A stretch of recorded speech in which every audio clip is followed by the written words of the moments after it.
What's going on, co-creators? What's happening? This is Adib. It's a gloomy day in Dallas. Just checking in on you. Running my mouth like I like to say. About to get in some traffic because I got to go somewhere. But, they got some traffic that need to be got into. So that's going to happen. That's life, It's all good. How you doing? How's your week going? Does the sunroof make a difference? Maybe a little bit. Yeah, I'm gonna leave it open, I guess. Cause it's real. Ooh, look at it now. It look all bright and shiny. It's real gloomy here. So anyway, just wanted to check in, see how everybody was doing, see how your week is going. It just let you know how my week going. My week is going fantastic. And that's my new greeting for y'all. For anyone, for you, is co-creator. Because we are definitely co-creators. We are the creator of our reality. We are the creator of how we feel. We are the creator of how we perceive things that are going on around us. We are the creator of everything that happens around us. If you don't believe it, just think back and think about some of the ideas and energies that you've had going on in your head, in your mind, and how that affected your results. You know what I'm saying? I mean, I'm not saying we're God, but I'm saying we are God-like. We have God-like abilities. We can make things happen. We can create things and move things, and just, we can take something in our head that's like invisible, only we can see it. We can actually put it on paper, or we don't even gotta put it on paper sometimes. Sometimes we can actually just build that thing or make that thing a reality. If that's not a co-creator, I don't know what is. So I'm just trying to say, we need to claim that. We need to claim our co-creative abilities and say, okay, I am a creator. I am God-like. God has given me the power, the ability, the energy, the influence to make whatever I want, because anything you got in your life, that's what you made. So if that's not God-like, I don't know what is. But anyway, I'm gonna get off that. Trying to think anything new going on this week, anything exciting. I'm working on a project, not talking about it yet, but I'm working on it, and pretty excited about it.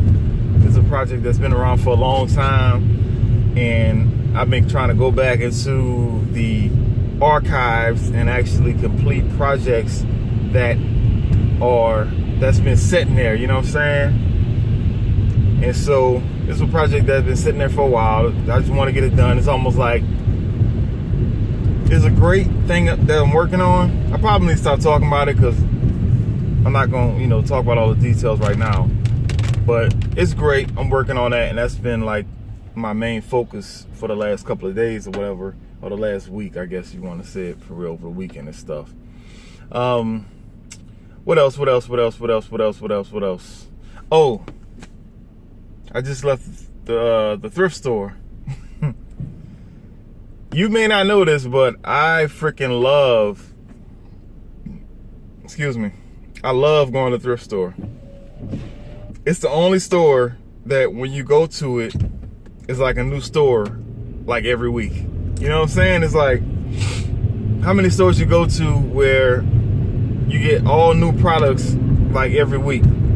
Definitely once a month. If you go to the thrift store once a month, you got a whole different thrift store every month. You can't say that about any other stores. I mean, I know some people might be like, oh man, you shop at the thrift store. Well, what I used to get from the thrift store is like, I might see like a little piece of furniture or a knick-knack or just little things, little accents. I like, I don't really do clothes, and I'm not against people that get clothes. I just don't really do clothes at a thrift store, just because they need to be altered, and it's like, man, I gotta buy this and I gotta go bring it to a tailor. It's like, I don't like the process. Now the game is thrift stores. If you want to step your game up, I mean, shoot, there may already be thrift stores like that around. I haven't run into any. Put a tailor inside of your thrift store. Put a tailor inside of your thrift store. You will get more business out of me, because sometimes it's like, I don't have time to sit there and like try to see if this stuff fit me. You gotta see if the hem right. I mean, if I'm gonna do all that, I might as well go buy something brand new. So anyway, if you're a thrift store owner or you know somebody own a thrift store, go ahead on and tell them, put a tailor inside their thrift store, and it will make a big difference on especially men's clothes. I mean, I don't know exactly how women's clothes work. It seems like women's clothes are a little more flexible. It seems like a woman that's wearing a certain size, maybe she can go like a size up or a size down on certain type of clothes, and it'll still kind of fit right if she put like a belt on or some, you know what I'm saying? They can make stuff look right. But with guys, it's like if you dress in a certain kind of way, you can't wear certain kind of clothes, you know? They have to fit they have to be at a certain length and cut a certain way. So anyway, that's that. That's free game right there. That's free business, because you will get business off of that. But yeah, I love thrift stores. I mean, it's funny because when I was a kid, I hated going to a thrift store. I was like worried that one of my friends from school would see me at a thrift store. My mom, she didn't give a crap. She's just like, okay, we going to get this and that. I mean, so maybe that's why I get my love from shopping at thrift stores, just you know, hanging out with my mom when I was a kid or whatever. But now it's like, yeah, I just like to see, and it's not just the products in the store.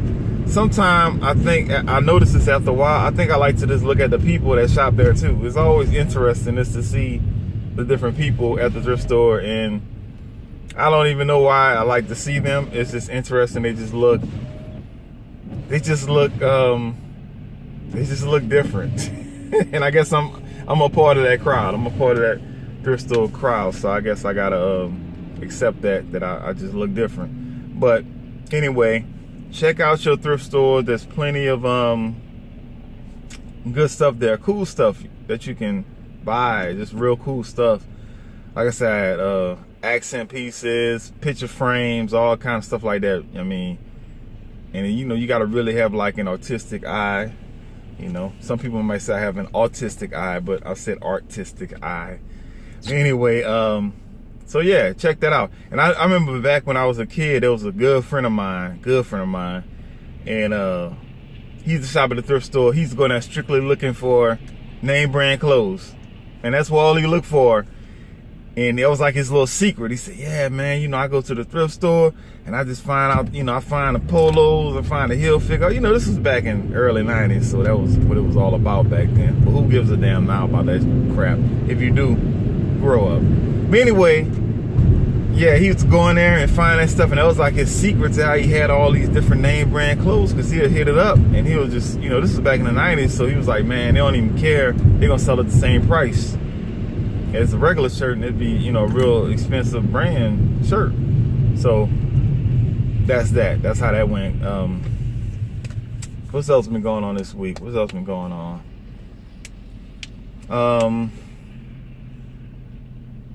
You know what I realized?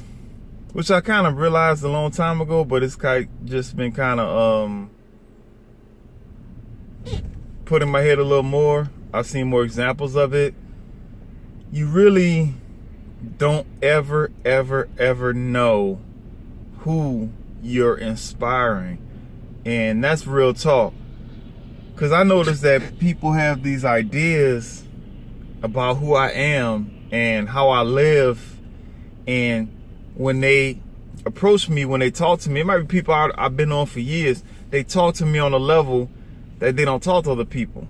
They may not curse as much. They may not talk about too much stuff that's like just silly stuff that don't even really matter at all. 20 minutes later, they don't really bring all the gossip to me, because they know that I'm not a gossiper. They know that I'm not the type that's gonna sit there and dwell on negativity. I mean, I'll listen for a second and I'll be like, okay, you know, we're gonna work it out. Bring the seat up a little bit. We're gonna work it out, and it's gonna pass. But certain people, they wouldn't bring the negativity to and expect to get the right response. I've been in a situation, you ever have something happen to you that's really bothering you, like an emotional issue, some crap that don't really matter, but it's emotional, so you want to talk about it, you want to experience it, and you want to talk to somebody about it, but you know certain people not to call, because if you call that person, they're gonna tell you the real deal, and they ain't gonna really let you dwell in the negativity too long. You know, they're gonna just like say, well, yeah, this is why they did that, and you was wrong for this, and this how I should have went. They're gonna take all the fun out of the negativity, dwelling on negativity. And it's a shame that we feel like that's like fun to do, but that's true though. There's times where you just want to just like vent and just let it out and just like have that moment of just negativity, and you know who to call that's gonna give you that. I ain't the one, and folks know that. And so just some instances that I've noticed lately where certain people won't even call me about certain situations because they know that I won't entertain it. And, you know, I can take it personal, like, damn, why didn't I call me and telling me about this, and that? Or I can take it like it's a compliment. And I can take it like, hey, I'm inspiring that person to know that, hey, they don't have to dwell in the negative. And actually, I've had somebody tell me that too recently, that they realized how I responded or reacted to a situation, and that kind of helped them to not take it too serious or take it to heart too much, you know. So you just never really know who you're inspiring, like who you're getting to. So just know that even though your camera may not be live recording you, or your phone may not be live recording you, or whatever, that the people that you're around, even strangers, people you don't even know, they are feeling your energy, and they are responding to you. They are reacting to you. So we need to spend our time thinking about the type of person we are and the type of energy that we are emitting at all times.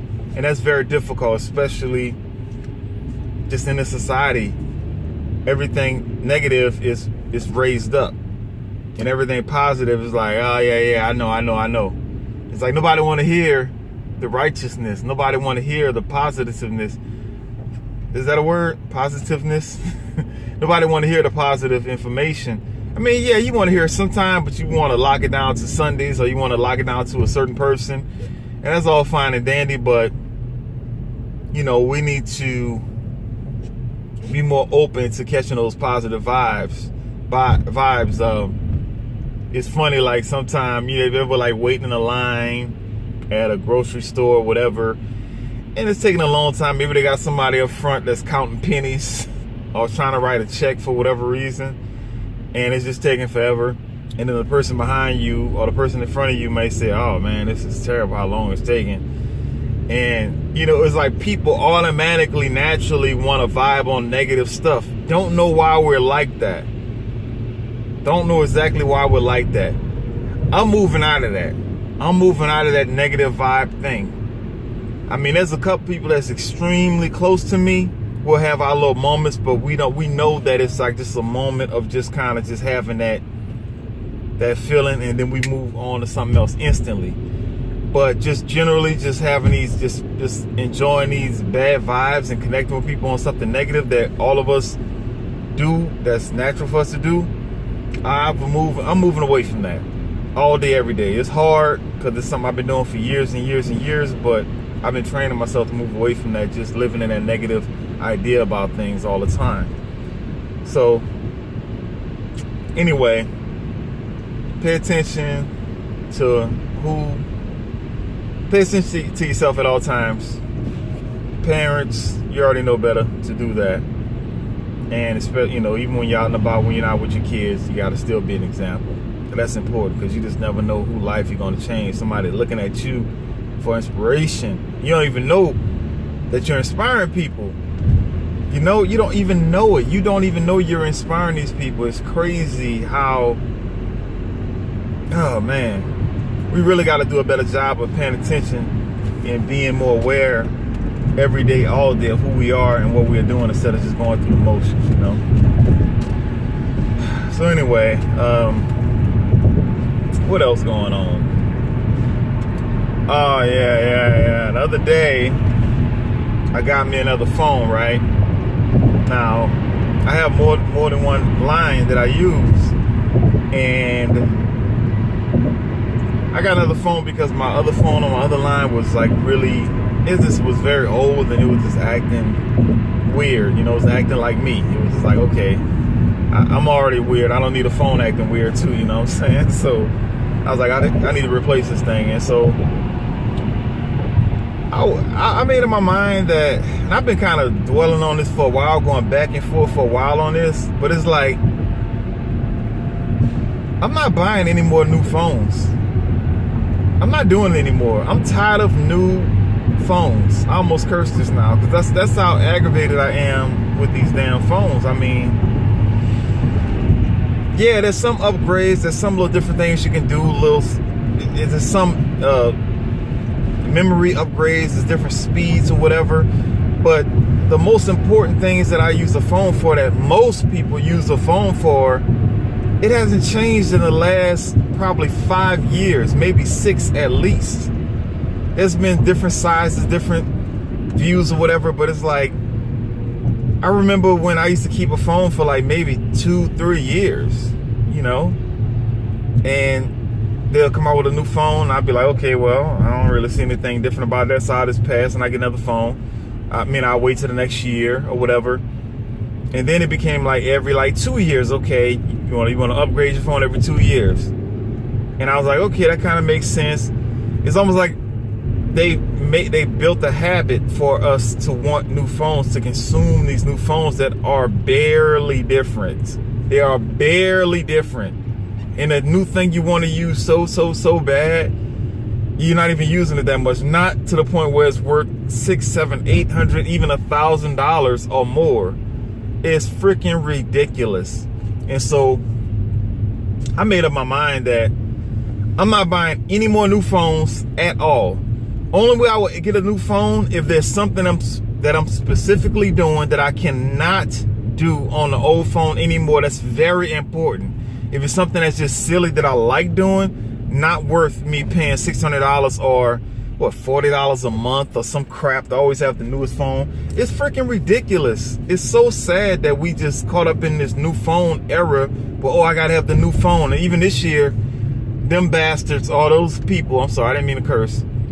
Those people over at the iPhone people decided to come out with 2 phones this year because they know they got us in a damn chokehold and we just gonna buy it. We gonna buy it. It's so damn stupid. It's so much money going nowhere for nothing. It's not even a huge difference. You could have bought you an iPhone that was like 3 years old and pretty much did most of the same crap. So it's like, no more new phones for me. Unless I'm in a pinch where it's something I need to do, and they would have to take something away from the phone that I'm already using for me to buy a new phone. Not doing it anymore. Not interested. I don't care. I don't give a damn if the phone make you levitate. I ain't buying it. Because there'll be 5 versions of the same damn phone for the next 5 years. And, you know, it's sad how they got us like I said, it started off like every 3 years. It was every 2 years. Now it's like every year you got to have a new phone. It's like, no, I don't. My phone is fine. It's fine. And now they say every 6 months. So anyway, no new phones. I wish y'all would join me with that because this stuff has got out of hand. These kids are getting out of hand with this technology. It's too much. And, you know, parents buying these kids these newest phones for what? There's nothing there. It's the same crap. Oh, man, that just wears me out, that new phone stuff. But anyway, I realized that. And I can't tell y'all the phone I got is so old, but I'm going to tell you, it's probably like about 4 years old or something like that. This damn phone works great. It's perfect. It's freaking perfect. It's because I like Samsung. I like to be able to do what I want to do with my phone. I don't like nobody telling me how to control my phone. Samsung has a more of an open type market, and they know that because they would have been locked it down. They could have a long time ago locked it down and made it more like an iPhone, where you can only do so many things on there, have so much control unless you root it or whatever, or unlock it or whatever they call it. And so yeah, I like Samsung. It just fits me. But I do have an iPhone on my other account, and I got the iPhone just to have something. I just wanted to see what was the big deal. And I've never been impressed for the last 5 years about the iPhone thing. I mean, it's not bad phones, but it's like, it's not, there's certain things I like better about the Samsung phones, or I used to have an HTC phone or whatever. It's just, I don't see the whole iPhone hype thing. So to each his own, no judge. You know, it might sound like I'm judging, but to each his own. But I'm really judging if you're trying to get a phone every year. It just, man, when they had the phone, with the Note was like $1,000. That's when you ain't got no respect for me no more. So I'm gonna get off of that right now. What else was going on?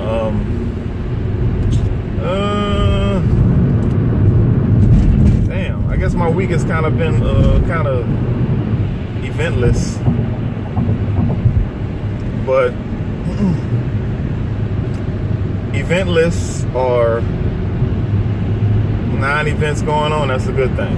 You know what I'm saying? I don't need all kind of stuff happening in my life all the time that's negative. Sometimes we don't think we live in a life, you know, but then we go out there and live the life and we see all the negativity come along with it. I don't mind negativity when it's opposing things that I'm working on, because anytime you're working on a new project, anytime you're trying to get something done that's like against your normal way of doing things, something that's going to like actually change your life, make your life better, make your life more fulfilling, there's always going to be some opposition to that. And so I accept that. I accept opposition to negative things. So if I say my week has been going smooth, no problems, that's good, because I'm working on positive things. So I accept that. I thank God for that, and I'm cool about that. And so yeah, the week has been pretty uneventful for the most part. What else?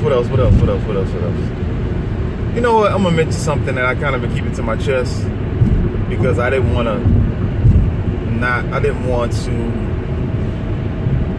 try to get props or anything. You know, certain things you just do, but you don't want props. The reason why I mentioned it, my mom did tell me to mention it, and it's something that's really just been speaking to me. And the reason why I started doing it anyway, I started something a while ago. I just woke up one morning and I just realized that I need to honor my parents. I need to pay tribute to my parents on a regular basis. I'm not talking about, you know, for their birthday. I'm not talking about just for Father's Day or Mother's Day, but I'm talking about like regularly, whether it's weekly, monthly. We need to honor the people that was wiping our behinds, putting food in our mouth. We didn't even have teeth to chew the damn food. We need to honor those people and pay homage to those people on a regular basis. And any way you can. Now, I realize that ain't for everybody, because there's some parents that just wasn't really there. And I get that, you know. So I'm not trying to like force anybody to, you know, deal with some people that's don't need any life. But the person, whether they are your blood or not, the people that took care of you, don't wait till Mother's Day. Don't wait till Father's Day. Don't wait till their birthday. Don't wait till Christmas. We need to honor these people more often, on a regular basis. Almost like you go to church and you pay your tithe. You need to pay your parents in some type of way regularly, whether it's weekly, monthly. I'm not talking about money necessarily. I'm saying we need to honor these people that took care of us, because this is like our flesh and blood right in our face. People that you know, you seen the pictures, you was there, they did the shit. They did it. I'm sorry, I cursed, I'm sorry. They did it. They made it happen. They took care of us, and we need to honor them and represent them. So I'm about to end this video, mainly because I'm almost out of time on this card I got in here. But honor your parents. Honor the people that took care of you on a regular basis. Make it like your tithe. Don't put that money in your church. Put it into the people that took care of you, if it feels right for what you need to do. Anyway, my co-creators, I will talk to you later. You have a good day. Bye.